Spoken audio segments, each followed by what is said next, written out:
喺今集開始之前，希望睇緊呢條片嘅朋友，你可以用1-2秒嘅時間嚟訂閱我哋嘅頻道，以作對我哋嘅支持。各位好，又到咗長毛教室啦。今集我哋會做翻湯。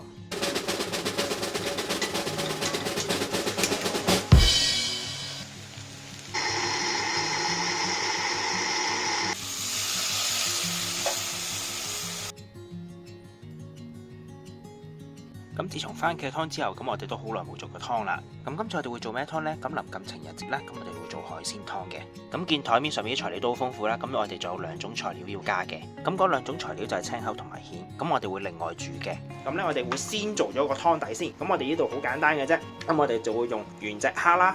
咁另外我哋會有啲蝦頭蝦殼嘅。咁我而家就嚟處理咗個湯底先。咁一開始先喺個底嗰度落油，多少少唔緊要嘅。今次因為我哋要炒啲蝦啊，炒蝦殼，要令到佢個味出到嚟先嘅。咁先落咗啲蝦殼先啦，跟住落埋啲原隻嘅蝦。咁跟住我哋就要將啲蝦舂碎去，尤其是係蝦頭，因為蝦頭裏邊特別多汁同埋膏嘅。咁如果操作唔方便嘅話，可以離火舂爛啲蝦。咁可能就會有人問啦，咁點解有啲開始唔將啲蝦剁碎咗佢先？因為如果喺砧板嗰度剁碎嘅話咧，咁你啲汁咧就會流咗喺個砧板嗰度啊。咁但係如果我哋先喺個煲度炒一炒，然後喺個煲裏邊舂碎佢嘅話咧，咁我就可以確保到所有汁啊、所有蝦膏可以喺晒個煲裏邊，就唔會流失咗。咁就差唔多噶啦，咁就唔使刻意舂到好爛嘅，只要大部分都舂碎咗就可以噶啦。咁之後我哋會再開火繼續煮。咁如果個底唔係好夠油咧，可以加油嘅。因為如果煮海鮮湯咧，千祈唔好燶，因為如果燶咗就會苦噶啦個湯。嗱，其實而家你見到啲蝦咧已經係轉咗深色噶啦，開始。咁我哋再炒多一陣。咁跟住我哋就會落白蘭地，落白蘭地要小心，因為佢搶火嘅。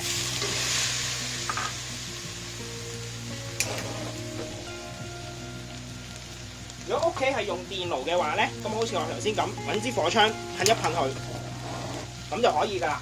因為其實燒一燒係等佢啲酒精揮發啊。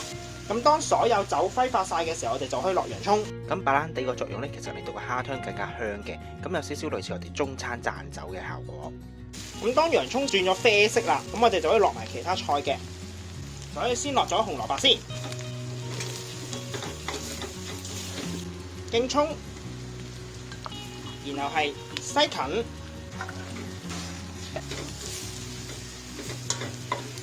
之後番茄，咁而家個底咧就比較多水分啊，因為番茄同埋西芹出緊水啊，咁啊要炒乾身少少先至再落茄膏嘅。咁而家個底咧就已經差唔多冇晒水啦，咁我哋就可以落茄膏嚟噶。落完茄膏一樣要炒到個茄膏個味出到先至可以落其他嘢嘅。咁而家聞到個茄膏嘅香啦，咁咧。跟住我哋就會落白酒啦，咁而家我哋就會落白酒，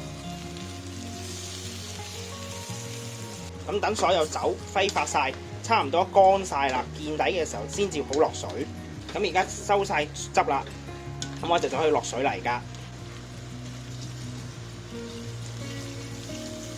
咁落完水之後咧，咁我哋就會落1粒拍扁咗嘅加力、bay leaves、parsley、thyme草同埋1段仔嘅綠色個 part 啫。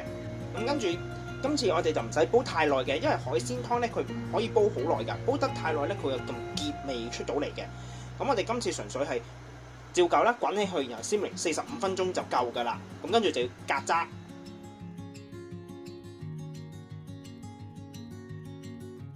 咁而家又45分鐘啦，咁跟住我哋就會將所有嘢 blend 咗去嘅，會連埋蝦殼、蝦肉一齊全部 blend 晒去，咁樣樣先至可以令到個湯更加濃郁嘅味道。咁所有渣筆落去，但係就唔好筆到個 bay leaves 啦，bay leaves 就要揀翻出嚟嘅，咁同埋要揀翻條 lid 都係唔要嘅。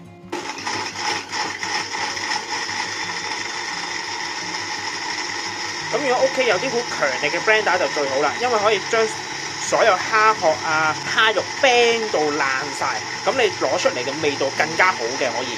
咁我屋企就冇啦，咁我哋就用呢啲弱雞嘅 blender，咁樣樣就得噶啦。咁跟住我哋之後就需要隔渣嘅，咁而家就嚟開始隔渣啦。我哋因為今次個渣咧，我哋一定要隔得好乾淨啊，因為佢有啲蝦殼喺入邊噶。咁蝦殼咧你要吉親啊咁樣樣，咁所以我哋一定要隔得好乾淨。咁我哋就要好大力咁壓晒佢，咁將佢啲渣裏邊嘅每一滴汁都要壓晒佢出嚟，咁你先可以攞得到佢所有嘅味啊！咁呢一個呢，就係我啱啱隔完渣嘅蝦湯啦。咁因為佢入邊可能仲有啲好細微嘅渣同埋殼啊，咁我哋未隔得到嘅，咁我哋就會再用一個密少少嘅篩再隔多一次嘅。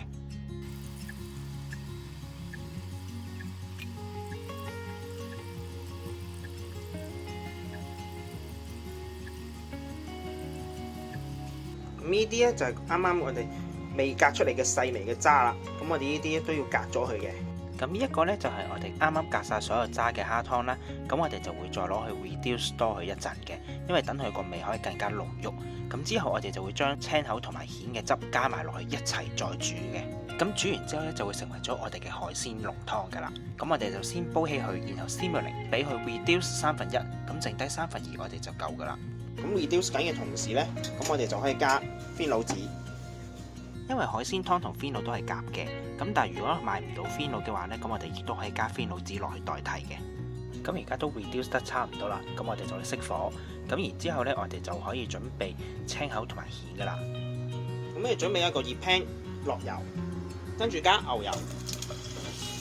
牛油煮緊嘅同時，我哋可以落1個 tablespoon 嘅 thyme 草，然後落洋葱。咁洋葱略炒一炒就得噶啦。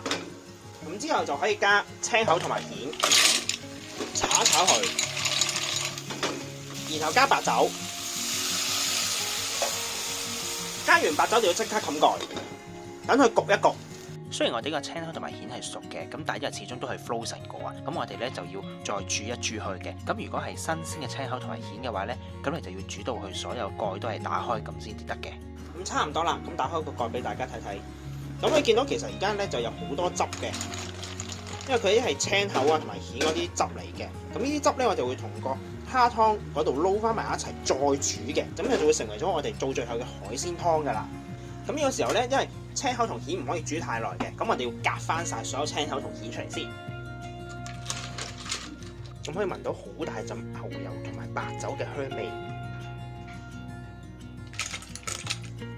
咁跟住剩低嘅汁咧，我哋會過一過篩嘅，因為佢有啲碎殼啊、沙啊嗰啲，我哋都要過一過嘅。咁剩低呢一啲咧，就係我哋啱啱青口同埋蜆所煮出嚟嘅汁啦。咁跟住準備一個新嘅 pan， 將頭先我哋 reduce 咗嘅蝦湯倒落晒落去，然後再將啱啱煮完嘅青口汁、蜆汁倒埋落去，將兩兜加埋一齊。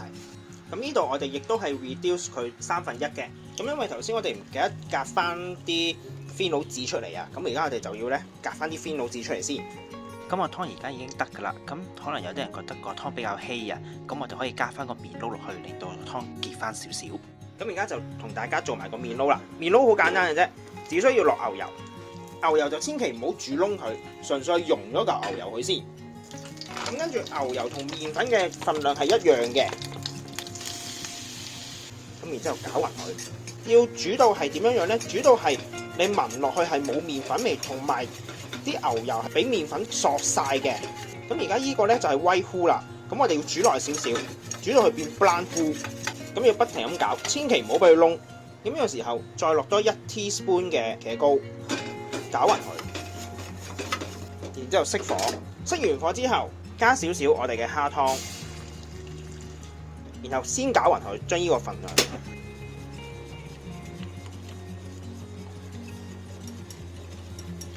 咁而家已經見到佢其實結咗好多啦，即刻。咁跟住再加我哋嘅蝦湯，再開火。咁到最後將所有湯加晒落之後，繼續 keep 住攪。咁如果個 pan 唔夠大咧，就換翻個大嘅。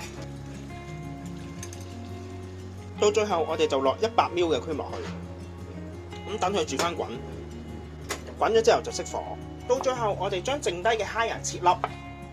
然後留一隻開肚，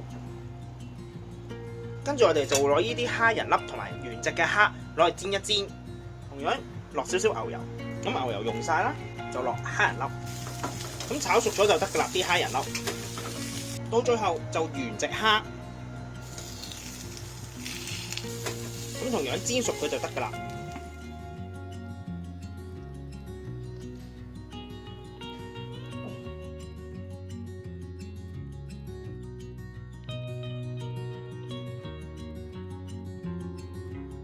今集亦都差唔多啦，多謝各位嘅收睇。詳細嘅食譜我哋會 post 喺 Facebook 專頁嗰度，有興趣嘅話，各位可以上去查閱。另外，如果中意我哋頻道嘅話，希望你哋可以訂閱我哋嘅頻道，以作對我哋嘅支持。希望大家中意啦，我哋下集再見，拜拜。